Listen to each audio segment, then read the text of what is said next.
வணங்குறேன், ஒரு நாளாவது அந்த இறைவனோ எனக்கு காட்சி தர மாட்டேங்கிறான், அல்லது ரசூல்லாவோ எனக்கு வரமாட்டேங்கிறாங்க அப்படின்ன உடனே என்ன செய்யறீங்கன்னு கேட்டாங்க தினூர் மிஸ்ரி. இரவு பூரா தொழுகிறேன் அப்படின்ன உடனே தினூர் மிஸ்ரி சொன்னாங்க, அப்போ ஒரு வேலை செய்யுங்க, என்ன இன்னைக்கு ராத்திரி தொழுகாதீங்க, சாப்பிட்ட உடனே படுத்து தூங்கிருங்கன்னாங்க. எப்படி அருமையான யோசனை!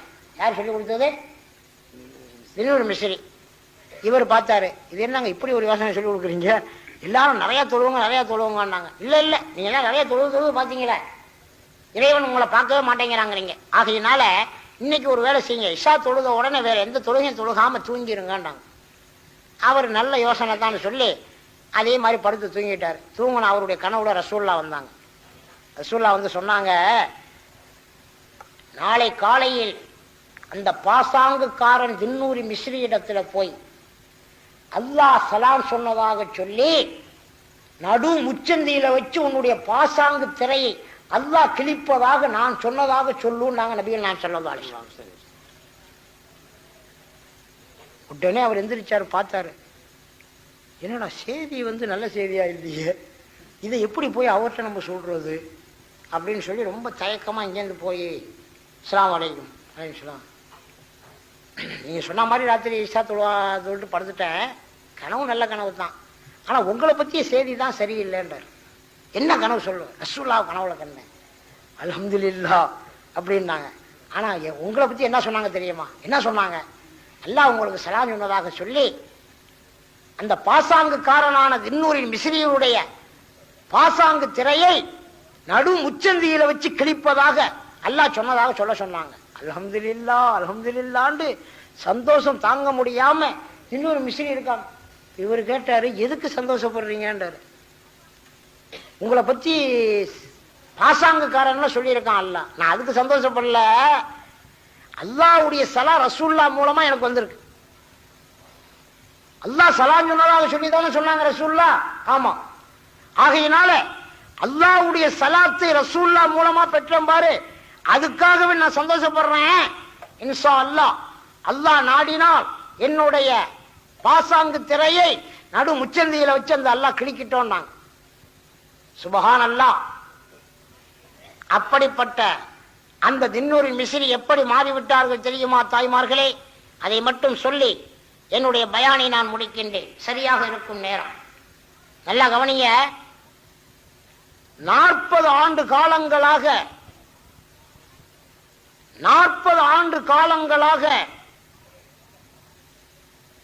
பால் ஊற்றிய கஞ்சி சாப்பிட வேண்டும் என்று அவருடைய மனசு சொல்லுது. பால் கஞ்சி பாயாசம் சாப்பிடணும்னு சொல்லுது, ஆனா மறுத்துக்கிட்டே வர்றாங்க, நப்சுக்கு கொடுக்காம. ஒரு ரமலான் மாசம், இந்த ரமலான் மாசத்துல 30 நாள் தராவிகளும் தொழுது முடிச்சு பெருநாளுடைய இரவுல உட்கார்ந்து இருக்காங்க. அப்படி உட்கார்ந்து இருக்கும் போது அந்த தின்னூர் மிஸ்ரி ரஹ்மத்துல்லாஹியுடைய உள்ளத்துல சொல்லுது, நாளைக்கு பெருநாள், நாளைக்காவது கொஞ்சம் பாயாசம் குடிக்க கூடாதா நீனு, பால் கஞ்சி அப்படிங்குது. அப்ப சொல்றாங்க, உனக்கு பால் கஞ்சி வேணுமா நாளைக்கு? ஆமா. அப்படியானால் இந்த பெருநாள் இரவு பூரா இஷா தொழுதத்திலிருந்து ஃபஜ்ர் வரைக்கும் ஒரு குர்ஆன் பூரா ஓதி இன்னைக்கு ராத்திரி பூரா நீ தொழுவாயானால் உனக்கு காலையில பால் கஞ்சி தர்றேங்கிறாங்க. யார்கிட்ட ஆரம்பிச்சாங்க? அலிஃப் லாம் மீம் ஆரம்பிச்சு தொழுதாங்க ஃபஜ்ர் வரைக்கும். சுபஹானல்லாஹ். ஒரு குர்ஆனை ஓதி முடித்தார்கள். இரவு பூரா தொழுது முடிச்சாங்க. ஃபஜ்ர் தொழுது முடிச்ச உடனே சொன்னாங்க, பால் கஞ்சிக்கா தொழுத, சாவர வரைக்கும் தரமாட்டேன் அப்படிங்கிறாங்க. இதாங்க நப்சிட்ட போராடினது தான் மகான்கள். நம்ம நினைச்சா போதும், முட்டை பரோட்டா இன்னைக்கு ராத்திரி முட்டை பரோட்டா திங்கணும்னு நினைச்சிட்டோம், விடிய விடிய தூங்குறது இல்லைங்க, அதை போய் தின்னுட்டு வந்தாதான் தூக்கம் வருது. அந்த மாதிரி நிலை. சுபஹானல்லாஹ். மனைவியை அழைச்சிக்கிட்டு சும்மா இந்த கடத்தரு பக்கம் போயிட்டோம், அல்லாஹ் காப்பாற்றணும். அங்க இருக்கிற மாவரியிலிருந்து அங்க இருக்கிற இடியப்ப தட்டு வரைக்கும் இவன் மேல தொங்குது, எல்லாத்தையும் தூக்கிக்கிட்டு வர்றான். காரணம் 50,000 ரூபா வாங்கியிருக்கான், அதுக்கு பனிஷ்மெண்ட். ஏங்க இந்த இடியப்ப தட்டை தாங்க ரொம்ப நாளா வாங்கணும்னு நினைச்சேன், வாங்கி அவ வச்சுக்க மாட்டேங்கிறான், இவன்கிட்ட கொடுத்துட்றான். இந்த கேரியில வாங்கணும்னு நினைச்சேங்க, இந்த சட்டியை வாங்கணும்னு நினைச்சேங்க, இந்த பானையை வாங்கணும்னு நினைச்சேன், எல்லாத்தையும் வாங்கி தூக்கிக்கிட்டு இவன் வர்றான். அவங்க ஒரு பேக் வச்சுட்டு பின்னால வர்றான், இவன் எல்லாத்தையும் தூக்கிக்கிட்டு நடக்க முடியாம வர்றாங்க. இந்த காலத்தை பார்க்கிறோம் நம்ம. ஏதாவது ஒண்ணு நினைச்சா உடனே வாங்கிடுறிய. 40 ஆண்டு காலங்களாக பால் கஞ்சி சாப்பிட வேண்டும் என்று எண்ணிய தின்னூர் மிஸ்ரி அவர்கள் 30வது நாள் குர்ஆன் பூராவையும் ஓதி முடிச்சு கொடுக்க மாட்டேன் நாங்க. பாருங்க என்ன நடந்துச்சு தெரியுமா? சுப்ஹானல்லாஹ். அன்றைய தினம் அதே ஊரிலே ஒரு ஏழை குடும்பம், அந்த ஏழை குடும்பத்தில் உள்ள ஒருத்தர் தானும் தன் மனைவியும் தன் பிள்ளைகளும் பால் கஞ்சி சாப்பிடணுங்கிறதுக்காக வேண்டி, அதுவும் பெருநாளைக்கு சாப்பிடணுங்கிறதுக்காக வேண்டி கொஞ்சம் கொஞ்சமா காசு சேர்த்து பெருநாள் காலையில சாப்பிட்றதுக்காக பால் கஞ்சி காய்ச்சி வச்சிருக்கார். அவருடைய கனவிலே நமது நாயகம் முஹம்மது நபி ஸல்லல்லாஹு அலைஹி வஸல்லம் அவர்கள் வந்தார்கள். வந்து சலாம் சொல்லி,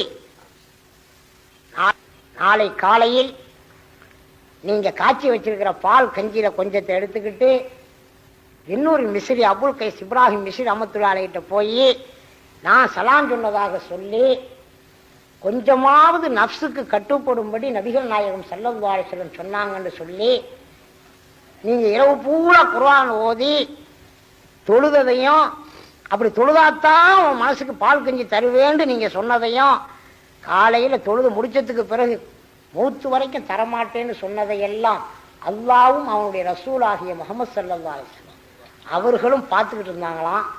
ஆகையினால ரசூல்லா சொன்னாங்க, இந்த பால் கஞ்சியை கொஞ்சமாவது குடிக்க சொன்னாங்கன்னு சொல்லி அந்த அபுல் கைஸ் இப்ராஹிம் மிஸ்ரி இடத்துல கொடுத்து அவர் குடித்ததற்கு பிறகுதான் நீங்களும் உங்களுடைய குடும்பத்தார்களும் இந்த கஞ்சியை குடிக்க வேண்டும் என்றார்கள் நபிகள் நாயகம் ஸல்லல்லாஹு அலைஹி வஸல்லம். அந்த பால் கஞ்சியை கொண்டு போய் அந்த மனிதர் அபுல் கைஸ் இப்ராஹிம் மிஸ்ரி அவரிடம் சொன்ன உடனே, யா ரசூலல்லாஹ், என்னுடைய முகத்திரையை பாசாங்குக்காரன், அந்த பாசாங்குக்காரனின் முகத்திரையை நடு முச்சந்தியில் வைத்து கிழிக்க சொல்கிறேன் என்று அல்லாஹ் சொன்னதாக சொன்னீர்களே, உங்களது ஆசையோடு இந்த பால் கஞ்சியை நான் சாப்பிடுகிறேன் யா ரசூலல்லாஹ். என்னுடைய ஆத்மாவை புரிந்து கொண்டீர்களா, என்னுடைய மனதை தெரிந்து கொண்டீர்களா என்று சொன்னிய நபிகள் நாயகம் ஸல்லல்லாஹு அலைஹி வஸல்லம் அவர்களிடத்திலே துஆ செய்து விட்டு இன்னொரு மிஸ்ரி ரஹ்மத்துல்லாஹி அலைஹி அவர்கள் அந்த பால் கஞ்சியை அருந்துகிறார்கள். என் அன்பு சகோதரர்களே, அது மட்டுமல்ல, இன்னொரு மிஸ்ரி ரஹ்மத்துல்லாஹி அலைஹி அவர்கள் காபாவிற்கு செல்லும் பொழுது அங்கே ஒரு அழகான பெண்ணை கண்டார்கள். அந்த பெண்மணி காபாவின் திரையை பிடித்துக் கொண்டு, யா அல்லாஹ், நீ என் மீது வைத்திருக்கும் பிரியத்தை கொண்டு நான் உன்னிடத்தில் கேட்கிறேன், என்னை பாவத்தை மன்னித்தருள்வாயா என்று கேட்கும் பொழுது அபுல் கைஸ் மிஸ்ரி ரஹ்மத்துல்லாஹி சொன்னாங்க, அம்மா நீ கேட்கிற துஆவுல தப்பு இருக்கு. அல்லாஹ் இடத்துல நீ என் மீது பிரியம் வச்சிருக்கேன்னு சொல்ற, நான் உன் மீது வச்சிருக்கிற பிரியத்தில்னு சொல்லுன்னாங்க. இல்லை பெரியார் அவர்களே, அல்லாஹ் என் மேல பிரிய வச்சிருக்கிறதுனால தான் நான் காபத்துல்லாவில் பிடிச்சி அழுது திரையை பிடிச்சி அழுதுகிட்டு அல்லாஹ் இடத்துல துஆ கேட்டுக்கிட்டு நிற்கிறேன். அல்லாஹ் உங்க மேல பிரியம் வைக்காததுனால தான் நீங்க சும்மா வெறுமனே நின்றுகிட்டு இருக்கீங்கன்றாங்க.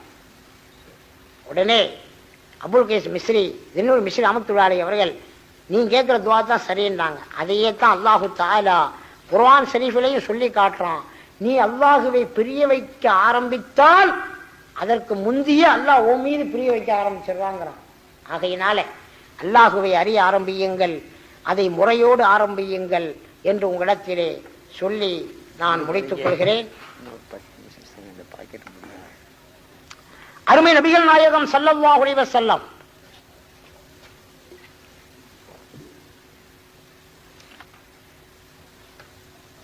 அவர்களுடைய வழிமுறையில் வந்தவர்களுக்கு இந்த உலகத்தில் உண்டான தங்கம், வைரம், மாணிக்கம், முத்து, பவளம் எல்லாம் சாதாரணம்.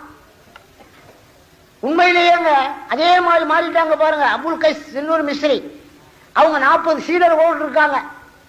அப்ப பட்டினி பசியமா இருக்கும் போது ஒரு பையன் வந்தாரு. அவருக்கு வயசு 18 கூட ஆகல. அவர் சொன்னாரு, அபுல் கைஸ் மிஸ்ரி இன்னொரு மிஸ்ரி அவர்களே, என் தாப்பனார் இறந்து போயிட்டாங்க, என்கிட்ட 1 லட்சம் தீனார் இருக்கு. தீனார்னு தெரியுங்களா தம்பி? திரகம் வேற தீனார் வேற. தீனார்னாக்க ரொம்ப பவர் உள்ளது, நிறைய காசு. இன்னைக்கும் குவைத்து தீனாருக்கு தான் நிறைய காசு, திரகத்துக்கு காசு கிடையாது. என்கிட்ட 1 லட்சம் தீனார் இருக்கு, நான் அதை உங்களுக்கு கொடுக்கணும்னு நினைக்கிறேன்டார். எதுக்காக? உங்க சிஷியர்களுக்கெல்லாம் ரொம்ப கஷ்டப்படுறீங்களா அதனால. அப்ப இன்னொரு மிஸ்ரி சொன்னாங்க, தம்பி நீ சின்ன பிள்ளையா இருக்கீங்க, தெரியாம சொல்றீங்க போங்கன்னாங்க. ஒரு 2 வருஷத்துக்கு பிறகு வர்றாரு. எனக்கு வயசு 20 ஆயிடுச்சு, என் தாய் தாப்பெல்லாம் இல்லை, நான் உங்களோட சேர்ந்துக்கிறேன், உங்களுடைய சகாக்களோடு சேர்ந்துக்கிறேன், நான் அந்த 1 லட்சம் தீனாரை கொண்டாந்து தர்றேன், நம்ம எல்லாருமா சேர்ந்து நல்லா சாப்பிட்லான்டார். பார்த்தாங்க, சரி உண்மையிலேயே நம்ம கூட வர்றதுக்கு இவருக்கு பிரியமா இருக்குன்னு சொல்லிட்டு இன்னொரு மிஸ்ர் அமத்துள்ளாரை தன்னுடைய சிஷியரோடு அந்த மாணவரையும் சேர்த்துக்கிட்டாங்க. 1,00,000 தீனார் 30-40 பேருக்கு எவ்வளவு நாளைக்கு வரும்? ஒரு 6 மாசத்துக்குள்ள சரியா போச்சு. அப்ப அந்த பையன் சொன்னாரு, என்னோட மிஸ்ரி அவர்களே, என்னிடத்தில் இன்னும் 1,00,000 தீனார் இருக்குமானால் நான் உங்களுக்காக செலவு பண்ண வேண்டார்.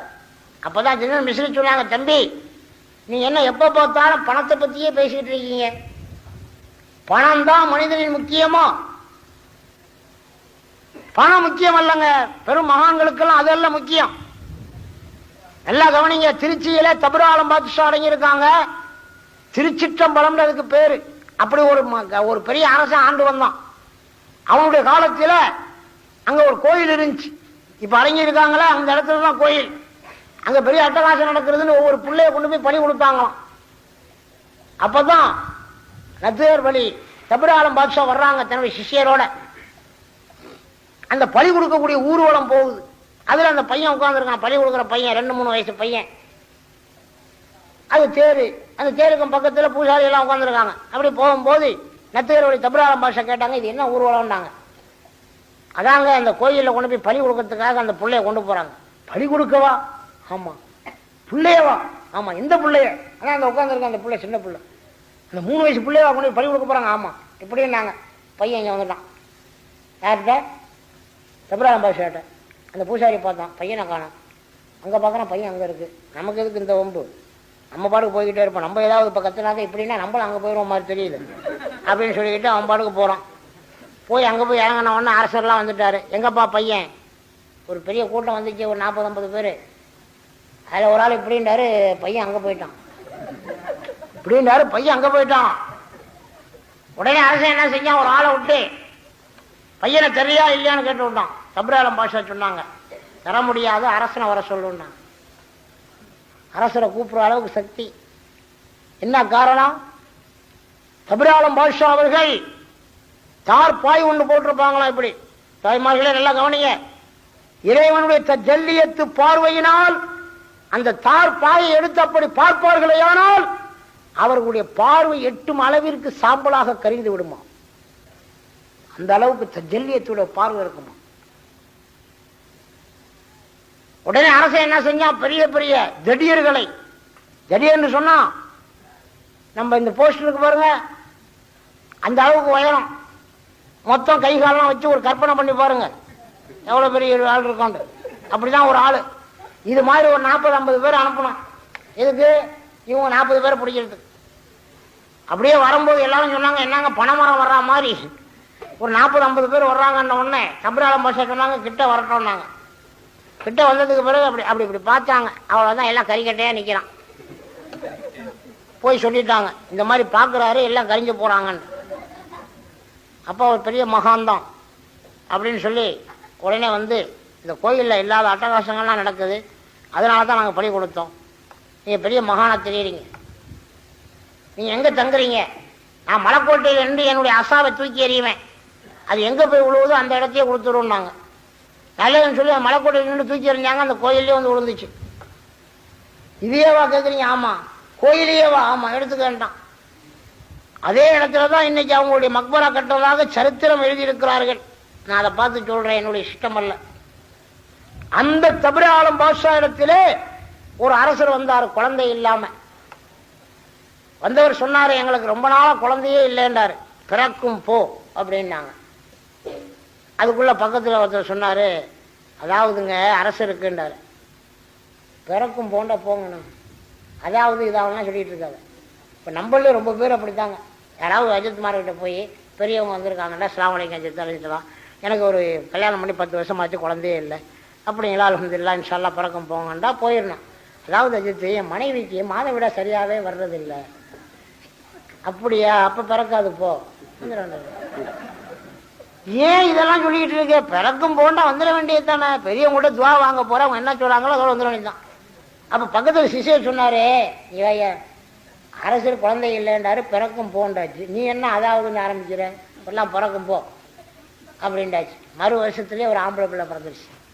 பிறந்த உடனே அரசன் கேட்டான், என்னப்பா ஆம்பளை பிள்ளை பிறந்திருக்கு.